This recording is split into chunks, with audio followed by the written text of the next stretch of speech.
Hare Krishna everyone. This is Prachi Verma. In this video, we will discuss about DFA. DFA means Deterministic Finite Automata. हमने previous lectures में देखा था कि finite automata क्या होता है, उसकी वर्किंग क्या होती है एंड कोई भी स्ट्रिंग कैसे एक्सेप्ट होती है बाय द फाइनाइट ऑटोमेटा. इस वीडियो में हम देखेंगे डीएफए क्या होता है. ओके अब देखो, जब भी हमें डीएफए की डेफिनेशन लिखनी होती है ना, तो उसको हम कैसे लिखते हैं अभी देखते हैं. देखो डीएफए क्या होता है. DFA can be defined with the help of 5 tuples. अब देखो टपल्स जो होते हैं उसको हम सिंबल्स बोलते हैं. तो जो डीएफए होता है उसको हम डिफाइन करते हैं 5 टपल्स की हेल्प से. ये जो 5 टपल्स है बहुत ज़्यादा इंपॉर्टेंट है इसकी डेफिनेशन के लिए, तो ये चीज़ें हमें स्किप नहीं करनी है, इसकी डेफिनेशन में ही हमें लिखने ही होते हैं. देखो अगर मैं डिटर्मिनिस्टिक की बात बताऊँ तो डिटर्मिनिस्टिक का बेसिकली मतलब क्या होता है इसको एक एग्जाम्पल से समझते हैं. एक सेकेंड. देखो डिटर्मिनिस्टिक का बेसिकली मतलब क्या होता है. डिटर्मिनिस्टिक का मतलब है कि अगर मैं किसी एक इनिशियल स्टेट पे हूँ और मैंने उस पर कोई इनपुट पास किया, ठीक है, मैंने उसमें कुछ इनपुट दिया और वो एक पर्टिकुलर स्टेट पे जा रहा है ना, एक पर्टिकुलर स्टेट पे जा रहा है, तो वो क्या हो गया डिटर्मिनिस्टिक. डिटर्मिनिस्टिक का मतलब है कि इनिशियल स्टेट पे कोई इनपुट अप्लाई करने से अगर हम किसी एक पर्टिकुलर स्टेट पे यानी एक स्टेट पे जा रहे हैं तो वो होता है हमारा डिटर्मिनिस्टिक. ओके अब जैसे ये एग्जांपल है, ये मेरी इनिशियल स्टेट है, मैंने ए इनपुट अप्लाई करा, ये ए से Q1 पे भी जा रहा है और जब मैंने ए इनपुट अप्लाई करा तो ये ए से Q2 पे भी जा रहा है, तो ये क्या हो जाएगी नॉन डिटर्मिनिस्टिक. क्यों? क्योंकि इसमें मल्टीपल स्टेट है जिसपे हम जा रहे हैं एक इनपुट को अप्लाई करने से. ठीक है, तो डिटर्मिनिस्टिक का मतलब हुआ कि ये क्या होती है, ये स्टेट होती है, मतलब इनिशियल स्टेट पे अगर हमें कोई एक इनपुट अप्लाई करते हैं तो उससे एक ही पर्टिकुलर स्टेट पे हम जाएं तो वो होती है हमारी डिटर्मिनिस्टिक. ठीक है, और अगर मल्टीपल स्टेजेस पे जा रहे हैं तो वो होती है हमारी नॉन डिटर्मिनिस्टिक. नाउ अब इसकी डेफिनेशन देखो. डेफिनेशन मैंने बताई, डेफिनेशन इसकी क्या होती है कि जो डीएफए होता है उसको हम डिफाइन करते हैं with the help of 5 tuples. अब ये 5 टपल्स क्या होते हैं, ये 5 टपल्स कौन से हैं. एक होता है क्यू, एक होता है सिग्मा, एक होता है डेल्टा, एक होता है क्यू नोट, एक होता है एफ. क्यू का मतलब क्या होता है, क्यू क्या है basically non empty finite set है स्टेट्स का. अब स्टेट क्या होती है, इनिशियल स्टेट होती है, फाइनाइट स्टेट होती है और मिड में भी बहुत सारी स्टेजेस स्टेट होती हैं. तो क्यू का मतलब क्या है, क्यू एक फाइनाइट सेट है किसका, स्टेट्स का. मतलब इसके अंदर सारी स्टेट्स आएंगी जितनी भी फाइनाइट स्टेट, फाइनाइट मतलब होता है लिमिटेड स्टेट जितनी भी हैं, वो स्टेट का क्या होगा, ये सेट होगा. अब देखो सिग्मा क्या होता है.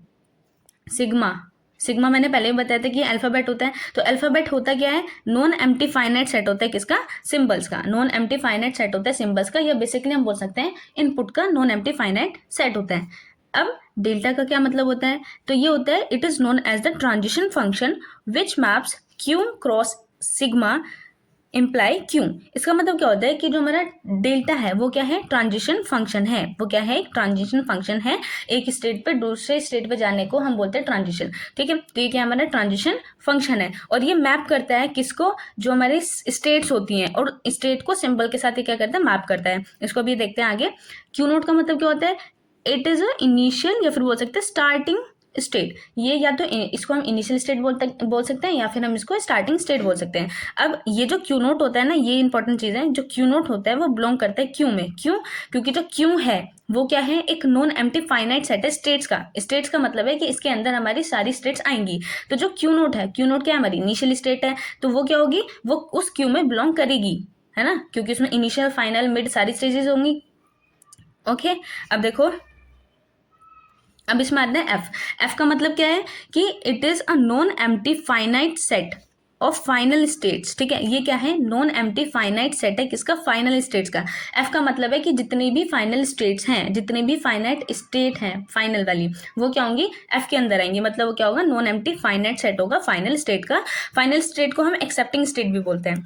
ठीक है, अब ये चीज इसमें इंपॉर्टेंट है कि जो हमारा एफ होता है ना, जो हमारा नॉन एम्प्टी फाइनाइट सेट होता है फाइनल स्टेट का, वो क्या होता है, सबसेट होता है क्यू का. क्यू का क्या मतलब था कि ये है हमारा non empty finite set of state. अब एफ क्या है, हमारी फाइनल स्टेट है. अब देखो जो एफ है वो क्या है, सबसेट है क्यू का. इसका मतलब क्या है, या तो क्यू में सारी ही फाइनल स्टेट हो, ये पॉसिबिलिटी है, और या फिर जो एफ होगा वो क्या होगा, छोटा होगा. मतलब जो सारी फाइनल स्टेट होंगी वो 1 से ज्यादा भी हो सकते हैं, मतलब उस सेट से कम होंगी, उस सेट में जितने भी स्टेट्स हैं उससे कम होंगी, या फिर उससे उसकी जितनी होंगी उससे ज़्यादा नहीं होंगी। क्यों? क्योंकि ये क्या है, सबसेट है। ये चीज़ याद रखनी है। अब इसमें ये भी है, एक क्वेश्चन है कि जैसे क्यू नोट है वो क्या कर रहा है, बिलोंग कर रहा है कैपिटल क्यू में।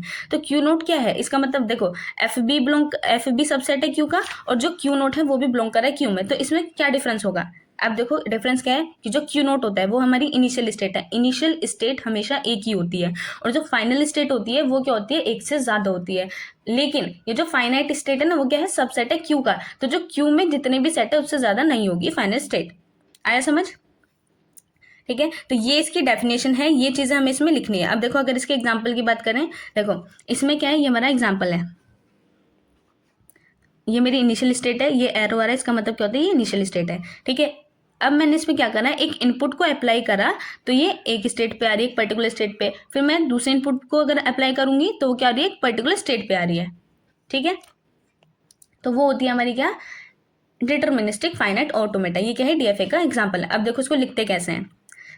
क्यू क्या बताया था मैंने, क्यू क्या था, क्यू था एक non empty finite set of state. तो इसमें फाइनाइट स्टेट कितनी है, क्यू नॉट और क्यू वन, दो ही तो फाइनाइट स्टेट है, मतलब दो ही तो लिमिटेड स्टेट है जहां पर हम जा सकते हैं। तो क्यू क्या हो गया, ये इसका सेट हो गया।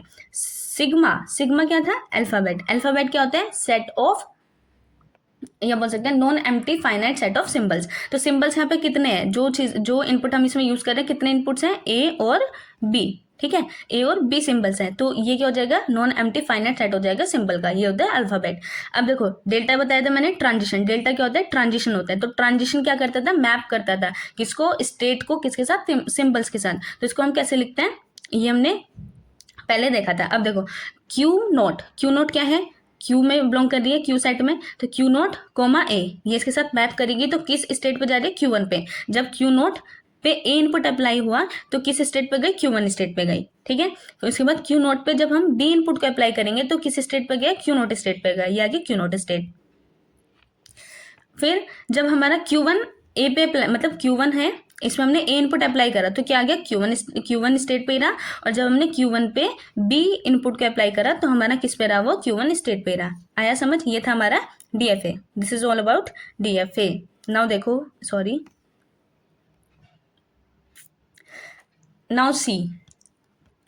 अब जो भी फाइनाइट ऑटोमेटा होता है उसकी जो रिप्रेजेंटेशन होती है ना, उसको हम दो वे से कर सकते हैं। ठीक है, there are two ways to represent finite automata. Finite automata को रिप्रेजेंट करने के दो वेज हैं। क्या है, ये है हमारे, एक तो ट्रांजिशन डायग्राम से हम कर सकते हैं, और एक ट्रांजिशन टेबल। ठीक है, ट्रांजिशन डायग्राम से हम फाइनाइट ऑटोमेटा को रिप्रेजेंट कर सकते हैं, और जो ट्रांजिशन टेबल है उससे भी। ट्रांजिशन डायग्राम क्या होता है, ट्रांजिशन डायग्राम ये होता है जो अभी तक हम पढ़ रहे थे। ट्रांजिशन टेबल अब देखो कैसे बनाते हैं। ये तो हो गया हमारा ट्रांजिशन डायग्राम। नाउ सी, देखो मुझे क्या करना है, ट्रांजिशन टेबल बनानी है। ये तो था हमारा ट्रांजिशन डायग्राम, ये तो पता है कैसे बनता है। ट्रांजिशन टेबल कैसे बनती है, एक इसमें क्या होता है, एक इसमें स्टेट का कॉलम होता है, और जितने भी इनपुट है उसका क्या होगा, इस कॉलम होगा। इसमें देखो स्टेट में हम क्या लिखते हैं, जितने भी हमारे फाइनाइट स्टेट है, तो कौन से स्टेट है, क्यू नोट। अब जब भी इनिशियल स्टेट को हम लिखेंगे ना तो इस एरो के साथ लिखेंगे। ठीक है, जब भी इनिशियल स्टेट को हम लिखेंगे टेबल के अंदर तो इस एरो के साथ लिखेंगे, और जब भी हम फाइनल स्टेट को लिखेंगे तो उसको हम क्या करेंगे, स्टार के साथ लिखेंगे। आया समझ? अब देखो बेसिकली इसमें हम क्या कर रहे हैं कि जब हमने इनिशियल स्टेट पे ए इनपुट को अप्लाई करा तो किस स्टेट पे हम पहुंचेंगे, किस पर्टिकुलर स्टेट पे हम पहुंचेंगे, तो वही हमें स्टेजेस इसमें लिखनी पड़ती हैं, और कुछ नहीं है। देखो अब मैंने क्या करा, क्यू नॉट मेरी इनिशियल स्टेट है, मैंने इसमें मतलब इसमें दे रहा है ए इनपुट। जब ए इनपुट दिया तो मैं किस वाली स्टेट पे चली गई, Q1 स्टेट पे, तो मैंने यहाँ लिख दिया Q1 स्टेट। फिर मैंने इनिशियल स्टेट पे जब बी इनपुट को अप्लाई करा तो मैं किस स्टेट पे चली गई, बी पे, मतलब लूप था तो बी स्टेट मतलब क्यू नोट स्टेट पे रहूंगी। उसके बाद क्या हुआ, जब मैं फाइनल स्टेट पे आई, फाइनल स्टेट पे जब मेरा ए इनपुट अप्लाई होगा, इसमें क्या है लूप है, तो क्या होगा, Q1 स्टेट पे रहेगा। फिर मेरा फाइनल स्टेट पे बी इनपुट अप्लाई हुआ, फिर से लूप है, तो क्या होगा, Q1 स्टेट पे रहेगा। तो ये होती है इसकी ट्रांजिशन टेबल। ठीक है, अब देखो जो ट्रांजिशन डायग्राम होता है उससे हम ट्रांजिशन टेबल बना सकते हैं, और जो ट्रांजिशन टेबल होते हैं उससे हम ट्रांजिशन डायग्राम बना सकते हैं। अब देखो पहले हमने देखा था वीडियो में कि acceptance of string bye the finite automata, इसमें एक और एग्जांपल है इसका। ये मेरा क्वेश्चन है, इसके अंदर ये मेरी इनिशियल स्टेट है, ये मेरी फाइनल, दो फाइनल स्टेट है। मैंने बताया था कि जो इनिशियल स्टेट होती है वो एक ही हो सकती है, और जो फाइनल स्टेट होती है वो कितनी भी हो सकती है, मतलब वन से ज़्यादा हो सकती हैं। ये क्या हमारा ट्रांजिशन डायग्राम है। अब इसकी ट्रांजिशन टेबल, अब देखो इसकी हमें ट्रांजिशन टेबल बनानी है। कैसे बनाएंगे, एक हमारा स्टेट का कॉलम होता है और हमारे इनपुट्स होते हैं। यहाँ पे इनपुट में क्या होता है, सिंबल ही तो होता है स्टेट। अब देखो स्टेट कौन सी है, Q0 है, Q1 है, Q2 है, Q3 है, Q4, Q5। ठीक है, कितनी स्टेट्स हैं, 6 स्टेट्स हैं। तो हमने यहाँ लिख दी ये वाली सारी स्टेट्स, ये स्टेट हमने यहाँ पे लिख दी। ठीक है, नाउ देखो अब मैं बात करती हूँ Q0 स्टेट। अब देखो मैंने बताया था ना इनिशियल स्टेट को हमें एरो से डिनोट करना है। तो इनिशियल स्टेट, पहले इसकी ट्रांजिशन टेबल बना देते हैं, उसके बाद ये चेक करेंगे कि ये वाली हमारी एक्सेप्टेड है या नहीं है। देखो Q0 स्टेट मेरी इनिशियल स्टेट है, जब मेरा जीरो इनपुट अप्लाई हुआ, तो जब मेरा जीरो इनपुट अप्लाई हुआ मैं कहाँ पर पहुंच गई, Q1 स्टेट पे पहुंच गई। किस पे आ गई, Q1 स्टेट पे। नाउ अब जब मेरा इनिशियल स्टेट पे जब मेरा 1 इनपुट अप्लाई हुआ, ठीक है, इनिशियल स्टेट पे 1 इनपुट अप्लाई हुआ। अब देखो यहाँ पे 1 से तो कहीं जा ही नहीं रहे, तो यहाँ पे कोई भी स्टेट पे हम नहीं पहुंचे। अब देखते हैं Q1 स्टेट के लिए। Q1 स्टेट के लिए अब जब Q1 स्टेट पे जीरो इनपुट अप्लाई हुआ, Q1 स्टेट पे जीरो इनपुट अप्लाई हुआ, तो जीरो से हम कहाँ पे चले गए, Q2 स्टेट पे। तो हमने यहाँ पे Q2 स्टेट लिख दी। फिर उसके बाद Q1 स्टेट पे जब हमारा 1 अप्लाई हुआ, तो इसका मतलब क्या है, यहाँ पे लूप है, तो लूप में क्या हो जाएगा, Q1 आ गया। ओके, अब देखो जब हमारा Q1 पे ना 1 इनपुट भी अप्लाई होगा, तब हम Q4 पे भी जाएंगे। ठीक है, यहाँ पे आ जाएगा Q4 पे भी जाएंगे, वो मैंने लिखना भूल गई।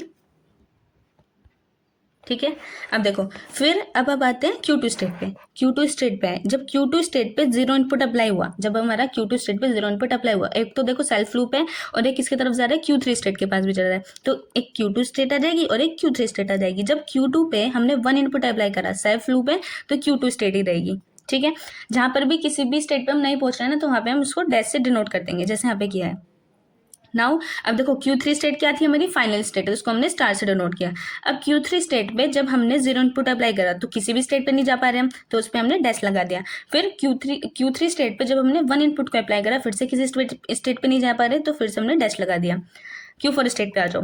Q4 स्टेट पे है, Q4 स्टेट पे जब हमने जीरो इनपुट अप्लाई करा, तो लूप है, तो Q4 स्टेट पे रहेंगे। फिर Q4 स्टेट पे जब हमने 1 को अप्लाई किया, है ना, Q4 स्टेट पे जब हमने 1 इनपुट को अप्लाई करा, एक तो हम Q4 स्टेट पे भी जा रहे हैं, लूप है क्योंकि, और एक हमारा Q5 स्टेट की तरफ भी है, तो Q5 स्टेट पे भी पहुंच रहे हैं। ओके, अब देखो Q5 स्टेट पे आ जाओ। अब Q5 स्टेट क्या है, हमारी फाइनल स्टेट है। अब फाइनल स्टेट पे जब हम जीरो इनपुट अप्लाई करेंगे, तो उसमें तो इसके आगे तो कुछ भी स्टेट नहीं है, तो ये आ जाएगा डैश से डिनोट कर देंगे। Q5 पे स्टेट पे जब हम 1 इनपुट के अप्लाई करेंगे, तो भी हमारा डैश होगा, क्योंकि हम किसी भी स्टेट पे पहुंच नहीं पा रहे हैं। तो ये क्या हो जाएगा, हमारा ट्रांजिशन टेबल। ऐसे हम क्या करते हैं, ट्रांजिशन टेबल को क्रिएट करते हैं। आई होप आपको समझ आया होगा कि ट्रांजिशन टेबल को हम कैसे क्रिएट कर सकते हैं बाय यूजिंग ट्रांजिशन डायग्राम।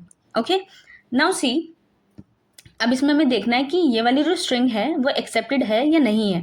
ये वाली जो स्ट्रिंग्स हैं वो एक्सेप्टेड है बाय द फाइनाइट ऑटोमेटा या नहीं।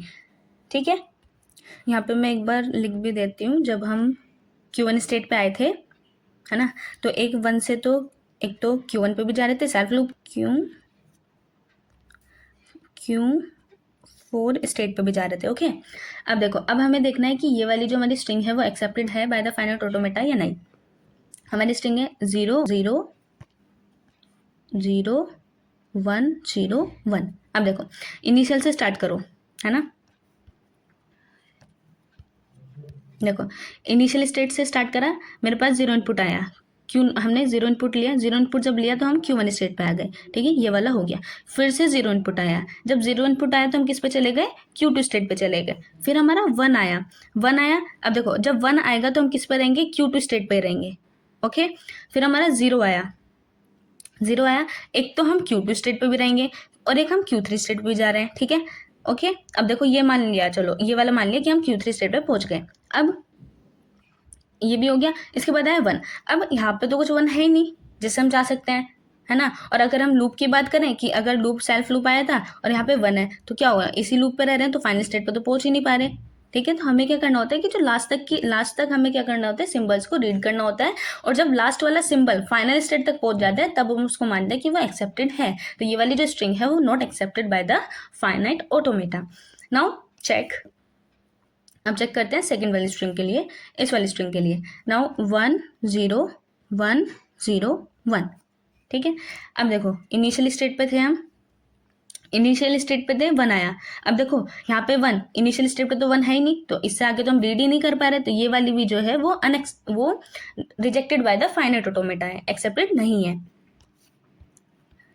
ना। अब देखते हैं थर्ड वाली। थर्ड वाली में क्या है, हमारे पास है 1 1 0 0 1 0 0 1।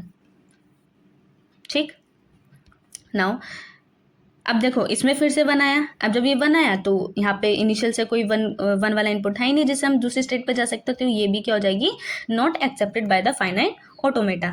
ठीक है, नाउ अब मैं इसकी बात करती हूँ। अब हम आते हैं फोर्थ वाली पे। अब देखो ये हमारी 0 1 0 0 0 0 1 1 1 0, ये हमारी स्ट्रिंग है। नाउ देखो 0 आया, इनिशियल स्टेट पे 0 आया, Q1 स्टेट पे पहुंच गए। ठीक है, फिर 1 आया, 1 आया तो लूप चला, Q1 पे भी रहेंगे और हम Q4 पे भी जा सकते हैं। ओके, इसके बाद 0 आया, तो अब देखो Q4 पे जब गए थे यहाँ पे 1 आया, अब इसमें भी लूप चल सकता है और इसमें भी।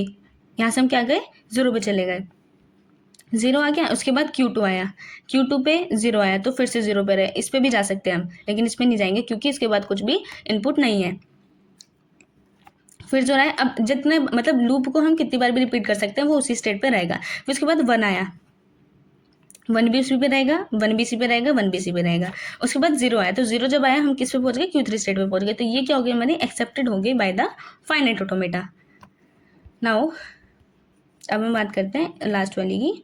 ये इसमें क्या है कि 0 1 1 1 1 1 0 1 0 1। अब इसको चेक करते हैं कि ये एक्सेप्टेड है या नहीं है।